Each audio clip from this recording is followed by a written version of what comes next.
بشرف kubwa sana kuhudhuria maulid kama haya baada ya kupata uwalishi kwa kupitia ndugu yetu wa Said Izzuddin unaotoka kwa ndugu yetu shekhe yetu baraka yetu Sheikh Muharram.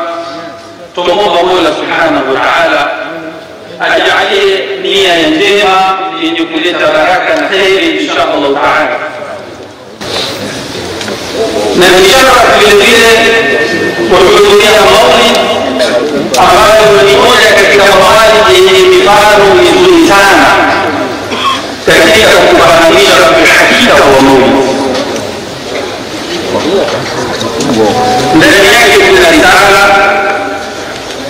ambayo kwamba imeoana na hali ya ulimwengu leo na hasa tarehe hii ya leo ya kumzungumzia mwanamke na njia inaweka kabana ya kwa mazungumzo yoyote yashikie hapo hapo ili Uislamu ujue maulid pia yanatangaza mafundisho ya Mtume sallallahu alaihi wa alihi wasallam ambayo yanahusiana na hii siku ya leo ambayo awali hiyo kwamba tunayo Uislamu na mwanamke.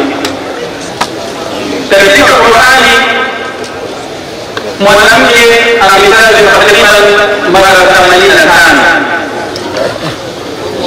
na wazazi mara 7. Hata kusema katika 7 tunazungumza nikasema na mimi nizungumzia wazazi kwa vile ndani yake kuna mwanamke itaenda 7 kwa 7. Uhakika wa mambo ya kuwa mwanamke ni kitu muhimu sana katika mujtamaa. Nitatoa mfano mdogo kwa wale watu ambao wenye kumiliki viwanda. Sisi tunasema viwanja tu, huku ni viwanda, factory. Mtu mwenye factory ya aina yoyote, hata kama ni ndogo ya kutengeneza maji, anahakikisha usalama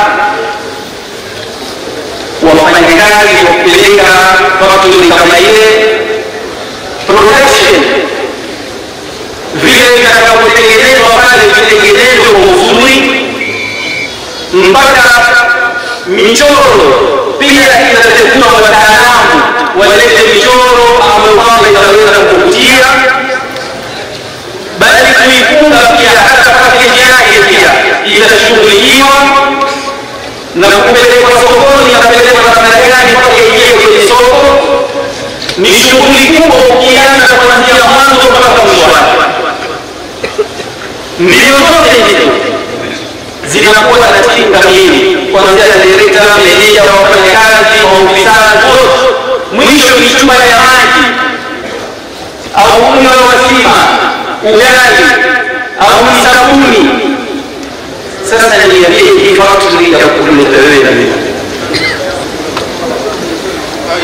Mwenyezi Mungu amemchagua mwanamke ndio factory ya kuleta mwanadamu. Hakuna njia nyingine sisi wanaume tuweze kuleta matatizo kuleta watoto. Ni wao miezi 9 katika chuo alete mengi ambayo kwamba atakayopitia katika maisha yake. Sasa wewe mwanamume chenye thamani zaidi ni chupa na maji au sabuni au ni huyu mwanadamu atakayelezwa na huyu?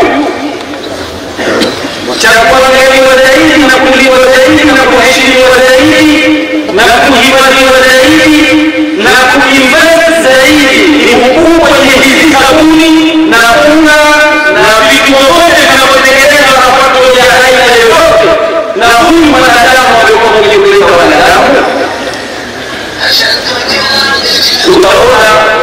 tumekuja na mahali pakubwa sana. Ni sisi hatujakaa vizuri tukafahamu tuna kitu gani kimekaa kwa mwili wetu. Ili kuunganisha mada hii na masala ya wazazi wa mazungumzo ya mafupi, na mzazi nikitueleza hivi, huyu mama amekuwa yuko katika maudhui yetu kama mwanamke. Qur'ani ajabu yake kila inapozungumzia wazazi mbele yake kutakuja shinikizo la mama. ووصينا الإنسان بوالديه حملته أمه وهنا على وهن ووصينا الإنسان بوالديه إحسانا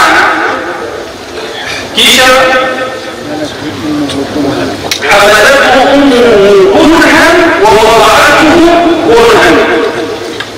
يعني كل هذا يكون سوى سيسي kuangalia wazee, lakini mbele ya wazee hakutaji baba. Kuna shinikizo na haya za kumwelezea mama.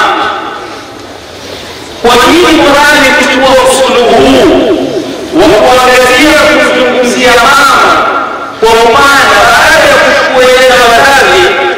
Ni kwa sababu sisi tunapokulia tukafika wakati wa kufahamu, tunaona mbio za baba na tuzioni za mama. Anapokwenda kazini, anapopata dhahabu, anapofanya hili na lile, ahakikishe nyumbani kumekaa sawa, watoto wako sawa, nyumba iko sawa. Lakini kazi anayofanya mama huwezi kuikumbuka. Ulipokuwa nyumbani tumboni hukumbuki mama alipata shida ngapi. Uliozaliwa huelewi mama alikuwa anaumia namna gani. Unapokulia hukujua mama alipokuwa akikesha usiku akikufanyia kila namna, akinyima yeye mengi, ahakikisha mtoto anakuwa.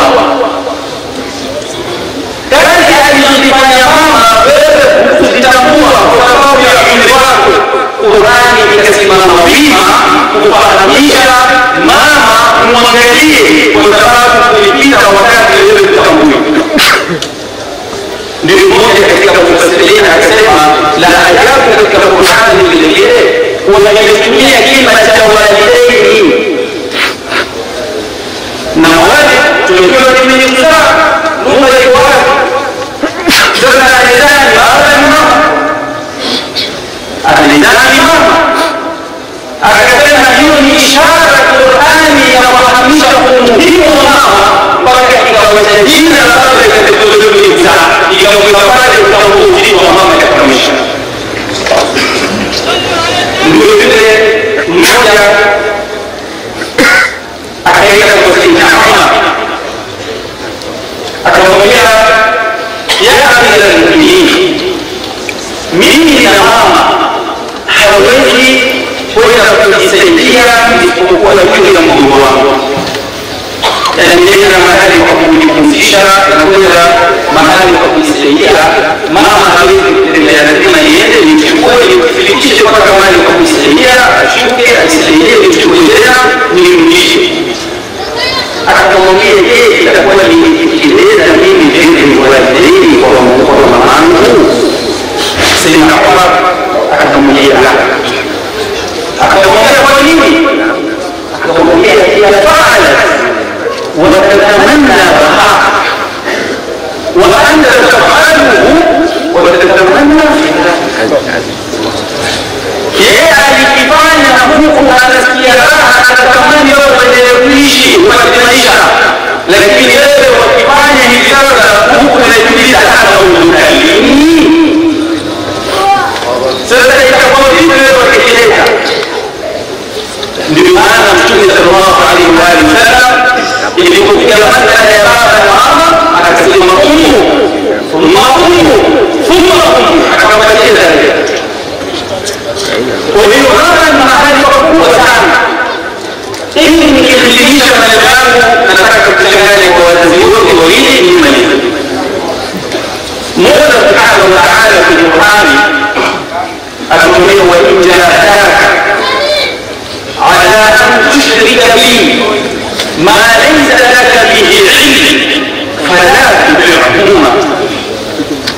watakuwa wanafanya bidii jahadaka, yani kuna vishindo hapo,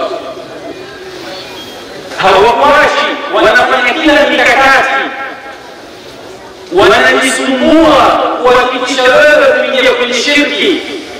Hapa huyu mzazi aliyezungumzwa hapa ni mzuri au ni mbaya? Ni mbaya, lakini unaambiwa fala tuti'uhuma, kisha mbele yake akwambia wasahibuhuma fi dunya ma'ruf. Huyu tena sio mwovu amekaa, la, mwovu ana mikakati kukutia kwenye uovu. Huyu basi uhakikishe wasahibuhuma fi dunya ma'rufa, unaingiliana nao na kusuhubiana nao katika hii dunia kwa wema. Al-Imam Fakhrazi katika tafsiri yake asema wasahibuhuma fi dunya ma'rufa, ni umkidhie haja yake kabla hajasema, utambue lile analolitaka kabla hajalizungumza. Al-musahaba, haiwezekani wewe kuna musahaba na kweli iwe mzazi wako hujaelewa ataka nini, huna musahaba. Maana ya musahaba ni kabla hajatamka, wewe mwenyewe unaona huyu mzazi anahitajia kitu fulani, unamtekelezea kabla hajatoka kwenye ulimi wake, unaisuia pale pale ndani ya moyo wako, mzazi mnakutekelezea. Hii ni wasahibuhuma fi dunya ma'rufa. Hii kwa mkani katika siyaki aya ni mtu kwamba ukijahadaka anatushirika. Sasa niambie wewe mzazi wako yosema, wewe niambie mzazi wako amekuwa ameshika msahafu, wewe niambie mzazi wako amekuwa dada ana maasi ya haya na yale, lakini bado ana la ilaha illa Allah Muhammadur Rasulullah. Unafaa kuishi namna gani? Ndio utaona katika aya وقضى ربك ألا تعبدوا إلا إياه وبالوالدين إحسانا فإما يبلغن عندك الكبر أحدهما أو كلاهما فلا تقل لهما أف. هي ولا تنهرهما.